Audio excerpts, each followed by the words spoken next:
매일 복음 말씀 10분 강론 시간입니다. 연중 제16주간 수요일의 말씀을 봉독합니다. 마태복음 13장 1절에서 9절의 말씀입니다. 그날 예수님께서는 집에서 나와 호숫가에 앉으셨다. 그러자 많은 군중이 모여들어 예수님께서는 배에 올라 앉으시고 군중은 물가에 그대로 서 있었다. 예수님께서 그들에게 많은 것을 비유로 말씀해 주셨다. 자, 씨 뿌리는 사람이 씨를 뿌리러 나갔다. 그가 씨를 뿌리는데 어떤 것들은 길에 떨어져 새들이 와서 먹어버렸다.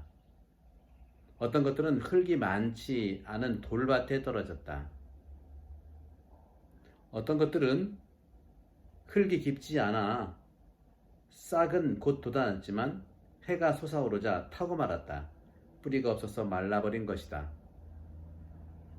또 어떤 것들은 가시덤불 속에 떨어졌는데 가시덤불이 자라면서 숨을 막아버렸다. 그러나 어떤 것들은 좋은 땅에 떨어져 열매를 맺었는데 어떤 것은 100배, 어떤 것은 60배, 어떤 것은 30배가 되었다. 귀 있는 사람은 들어라. 주님 말씀입니다. 그리스도님 찬미합니다. 네, 오늘 복음 말씀은 바로 얼마 전 주일 복음 말씀과 똑같죠. 바로 4개의 밭의 비유를 통해서 이제 말씀을 하시죠. 어떤 것은 그 길바닥에 떨어졌죠. 길 위에 떨어졌고, 또 어떤 건 돌밭에 떨어졌고, 어떤 것은 가시덤불 속에 떨어졌고, 어떤 것은 좋은 땅에 떨어졌답니다. 4가지의 밭에 대한, 그렇죠? 길, 그 다음에 돌밭, 가시덤불, 좋은 땅. 지난번 10분 강론, 이 주일날 강론도 우리는 어떤 땅인가 하고 이제 말씀드렸었죠. 본래 좋은 땅이었다는 걸 다시 한번 말씀을 드립니다. 오늘 복음을 우리가 이제 통해서 볼 때에는 상당히 많은 이 씨 뿌리는 비유가 며칠 사이에 계속 들으실 거예요. 며칠 동안. 이런 부분들을 여러분들이 잘 이제 바라보면서 우리가 복음 말씀을 이해하면 좋겠다 하는 말씀을 드리고 싶어요. 오늘 제목은 씨 뿌리는 사람의 비유입니다. 사실 그 하느님의 일 또는 우리가 하고자 하는 것들과 하느님의 일, 어떤 것이 우리에게는 그 정말 필요한 부분일까? 다시 말씀드리면 씨 뿌리는 사람이 있고 또 땅이 할 일들이 있잖아요. 씨 뿌리는 사람은 하느님이라고 한다면 땅의 역할은 우리가 하는 거란 말이죠. 그런 점에서 에너지의 문제인데 하느님의 일과 우리 땅의 일, 시네르게이아라는 말을 하고 싶은데요. 시네르게이아는 신이 이제 함께라는 겁니다. 에너지가 한쪽에서만 일방적으로 오는 것이 아니라 함께 양쪽에서 에너지를 사용한다. 따라서 일과 여기서 근본적으로 이 그 일 또는 에너지라고 했을 때 그리스말 에네르게이아는 모든 종류의 인간적인 행동이야말로 하느님의 은총으로 우리의 활동이 완성된다는 거죠. 그렇기 때문에 신학에서 우리가 말하고 있는 시너르게이아, 협력, 영어로 얘기하면 시너지인데 협력은 상당히 중요합니다. 하느님의 은총과 인간의 노력이 같이 만난다는 것이죠. 하느님의 은총이 없이 우리 인간의 노력이 얼마나 될 수 있을까? 또 하느님께서는 우리 인간의 어떤 그 동의 없이 하실 수는 있지만 그렇게 하시질 않아요. 그렇기 때문에 하느님은 무능하시다 할 때는 뭐냐? 하느님은 인간을 통해서 이루어지는 그렇게 역할은 하지 않으시거든요. 구약의 시대도 아니기 때문에. 그런 점에서는 우리가 이 신학에서 시네르게이아, 시너지는 매우 중요한 상호 협력적인 성숙한 협치, 협력을 이야기합니다. 우리가 그런 것들을 한번 상상해 보시면서 이 코로나 팬데믹 시기를 이겨냈으면 좋겠다는 말씀을 드려요. 이처럼 예수님 시대에는 사람들의 소통 방식에 있어서도 서로 시너르게이아가 해당될 수 있는 서로 그 상호 소통 방식에서 질문들이 상당히 일반화됐었어요. 하지만 모두가 동의하듯이 옳은 것이란 없는 것 같아요. 무슨 말이냐? 지난번에 말씀드린 것처럼 이 마차를 끌 때에도 어느 마차가 이제 말이 두 마리가 끈다면 어느 말이 더 잘 끄느냐 할 때 똑같이 두 마리가 같이 협력해야만 간다는 거죠. 한쪽이 약해도 한쪽 말이 좀 같이 부추기면서 가야 된다는 말을 하고 싶은 겁니다. 그런 점에서 두 마리 말들 중에 어느 말이 마차를 끌었을까, 누구의 공로였을까 했을 때 두 마리 모두가 공로라고 하는 것이 바로 신학적으로도 하느님의 은총과 인간의 협력이 같이 가야 된다는 걸 말씀드리고 싶어요. 그런 점에서 좋은 일은 바로 우리 모두의 것이기도 하고 하느님의 것이기도 합니다. 씨 뿌리는 사람의 비유는 역시 이런 것들을 알아차리도록 도와줘요. 농부가 밭에 씨를 뿌리고 또 나다른 곡물이 되는 거죠. 또 씨 안에 이미 존재했던 생명이 성장해서 자라지 않습니까? 이런 모든 것들이 바로 인간과 하느님의 협력이 좋은 예이고 그것이 바로 예수 그리스도의 탄생입니다. 그리스도는 하늘의 모든 것이지만 역시 땅으로서의 마리아는 예수님을 잉태하고 탄생하게 했다는 그런 차원에서 아들을 낳으신 분이죠. 그런 점들을 봤을 때 저는 이 부분들을 좀 세밀하게 여러분들과 함께 나누고 싶은데 저는 두 가지를 함께 나누고 싶어요. 정말 그 바위, 오늘 표현한 것처럼 돌밭이라고 했잖아요. 돌. 딱딱한 돌은 어떤 걸 의미할까? 사실 땅이라고 하는 것은요, 씨앗을 받아들이는 능력, 다시 말하면 땅이 부드러울 때 경작이 되는 거잖아요. 그렇죠? 딱딱한 돌밭에서는 될 수가 없어요. 역시 인간의 마음도 똑같다는 말씀을 드리고 싶어요.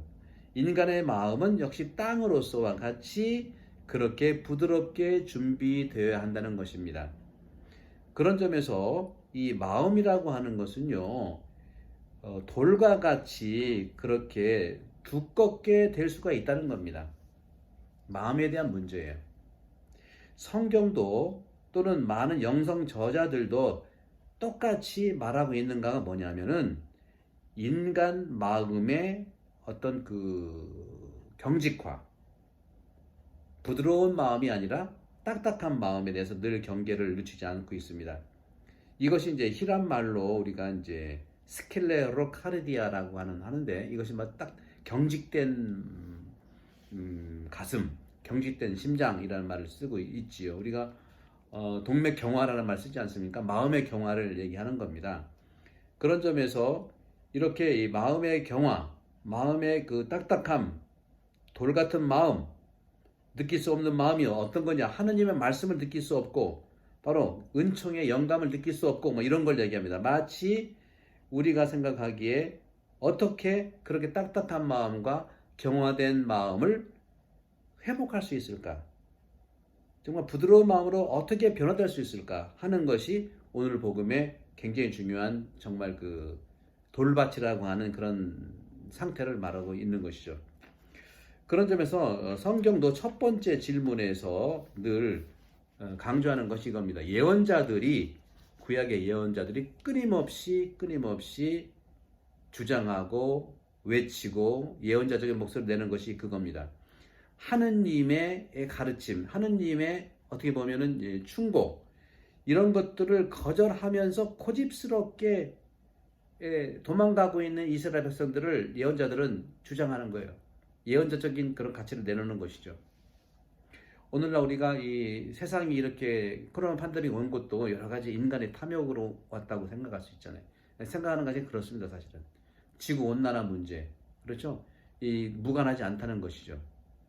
그런 점에서 이러한 그 우리가 어떤 마음을 정말 그 고집스럽게 하지 않는 것. 에제키엘 예언자는 항상 말씀했어요. 에제키엘 예언서 11장 19절에 보시면 그런 것들이 나옵니다. 한편 이렇게 우리가 수독 생활에 있어서도요, 종교적 관점에서 수독 생활에 있어서도 항상 수독 문헌들은 이렇게 기록하고 있어요. 정말 이러한 그 두려움을, 다시 말하면 두렵다고 하는 것이 이제 지나쳐서 경직된 마음이죠. 이런 그 부드럽지 않고 딱딱한 이 마음을 어떻게 조절할 수 있느냐는 방법을 늘 수독 생활에서 얘기하고 있는 겁니다. 여러분, 비가 오지 않습니까?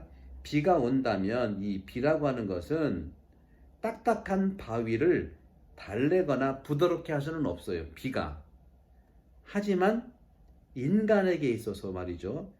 정말 가장 그 딱딱한 마음을 부드럽게 할 수 있는 놀라운 그런 힘이 어디에 있냐면은 이 그 참회의 눈물인 거예요. 일반 비는 바위를 그렇게 부드럽게 할 수 없지만 우리 인간 안에 있는 딱딱한 그 마음은 참회의 눈물로서 이 딱딱한 마음을 부드럽게 할 수 있다는 것이 수독 생활의 지침에서 많이 나오는 것이죠.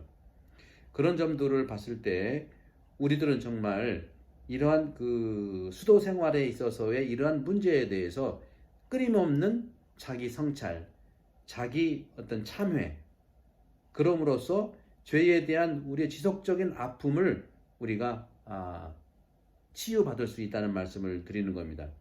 바로 그들이 영적으로 딱딱한 마음을 치유한다는 겁니다. 그런 점에서 새로운 생명애로 우리가 태어나기 위해서는 참회의 눈물, 마음을 부드럽게 할 필요가 있다는 오늘 돌밭이라는 차원에서 말씀드리고 싶고, 그리고 길바닥에 떨어졌다고 하는 것이죠. 길바닥에 떨어졌다는 걸 한번 본다면 오늘도 조금 약간 길더라도 여러분들 양해해 주시고 좀 심도 있는 이런 묵상을 통해서 우리가 변화될 수가 있기 때문에 길밭에 떨어졌다는 건 어떤 뜻일까요? 일반적으로요, 천재는요 자신의 계획과 그런 것들을 얘기하지 않아요. 다시 말하면 정말 성장하고 성숙한 자신의 가장 중요한 작품들은 좀 남겨놓고 때를 기다리죠. 위대한 사랑은 어떤 의미에서는 고독을 원합니다. 침묵을 지키는 거예요. 그런 점에서 우리도 역시 근본적으로 생명의 기원, 이 자연 속의 생명의 기원이라고 하는 것은 정말로 숨겨져 있다고 생각해요. 숨겨져 있는 거예요. 다시 말하면 우리가 하느님의 영감과 다시 말하면 세상의 그 흥미들 사이에는 양립될 수가 없는 것이 아니냐. 그렇지 않습니까? 하느님의 진실한 영감과 세상의 어떤 관심과 세상의 흥미들, 세상의 욕심들이 같이 갈 수는 없는 것 같아요. 아무리 생각을 해봐도. 그런 점에서 예를 들어 본다면 우리가 이웃에 대한 사랑을 얘기할 때도 그렇습니다. 성 바실리오 대수도원 교부는요 이렇게 말했습니다. 참으로 하느님의 기억을 지속적으로 잃어버리지 않도록 우리가 사는 이 세상에서 세상을 살면서 하느님에 대한 기억을 잃어버리지 않도록 확실하게 할 수 있는 방법이 바로 어떤 것인가? 그걸 늘 찾는 것이죠. 분명히 보물이라고 하는 것은요, 하느님의 씨앗이 보물인데, 보물이라고 하는 것은 분명히 우리를 보호해 줄 것이고 또 그것은 숨겨져 있다는 것이죠. 그걸 찾아야 되는 것입니다. 찾지 않는 노력을 통해서 우리가 보물을 발견할 수 있을까요? 그런 점에서 정말 우리를 방어해 주시고 도둑으로부터 우리를 보존하고 지켜주기 위해서 보물을 찾아야 되지 않겠는가 하는 것이 말씀이죠. 세상 안에서 세상 안에 많은 어려움들이 많이 있습니다. 또 우리 마음 안에는 하느님의 목소리가 정말 어떻게 보면은 심어졌는데, 하느님의 목소리가 심어졌는데 우리 마음이 돌밭이고 또 길바닥처럼 얇은 그런 땅일 경우에는 겁쟁이들로서 살아갈 수 있을 만큼 우리가 성장할까? 분명히 주님은 오늘 복음을 통해서 말씀하십니다. 길에 떨어진다는 것, 돌밭이라고 하는 것, 걱정하지 마라.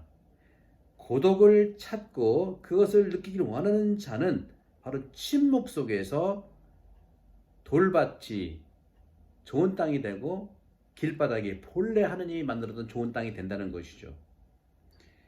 위대한 생각의 어머니는 침묵입니다. 위대한 감각의 어머니는 침묵입니다. 침묵과 기도 속에서 우리는 돌밭이, 우리는 또 길바닥이 본래 좋은 땅으로 회복될 수가 있습니다. 성부와 성자와 성령께서 여러분 모두에 강복합니다. 감사합니다.